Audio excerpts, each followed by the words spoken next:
Très important, la notion d'œil nu, le visuel immédiat. En astrologie, l'œil nu, ça veut dire qu'on ne prend pas les planètes qui ne sont pas visibles à l'œil nu. Si on avait gardé ce principe depuis le départ, on n'aurait pas sur le dos Uranus, Neptune, Pluton et Cérès. Et ça aurait été une bonne chose, parce que l'astrologie s'est dévoyée de cette façon. Mais l'œil nu, c'est aussi reconnaître que il y a des choses qui sont à l'œil nu. Une race, ça se voit à l'œil nu. Un sexe masculin féminin, ça se voit à l'œil nu. Bon, donc ça, c'est très important de ne pas recouvrir, occulter tout cela pour ne pas avoir l'œil nu ou pour imaginer, n'est-ce pas, qu'il y a d'autres espaces sur d'autres plans qu'il faut rajouter, etc. Donc, pour moi, par exemple, la théologie, au sens judaïque du terme, c'est l'œil nu. Parce qu'il y a un créateur qui a fait la création. La création, je la vois. Les planètes, je les vois.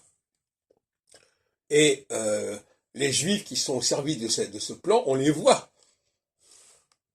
Ce ne sont pas des inventions, ce n'est pas un imaginaire. Et même l'écrit, c'est encore un autre sujet, mais l'écrit est beaucoup plus visible que l'oral. L'oral, ça ne se voit pas, l'oral. L'oralité, c'est une abstraction.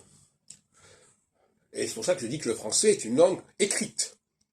Même si on a tendance à dire, voilà, c'est ma langue maternelle, alors j'ai appris avant de savoir lire, mais ça, c'est du boniment, ça c'est vrai, mais c'est tout à fait secondaire, c'est anecdotique. Le français est une langue écrite, une langue hiéroglyphique, en quelque sorte, qu'il faut savoir, dont il faut connaître les codes, que, actuellement, et à différentes époques, on a eu besoin de l'oralité pour décoder l'écrit, c'est anecdotique, là encore, c'est un épiphénomène. C'est un épiphénomène qui vient de la corruption des données, la corruption des choses, etc.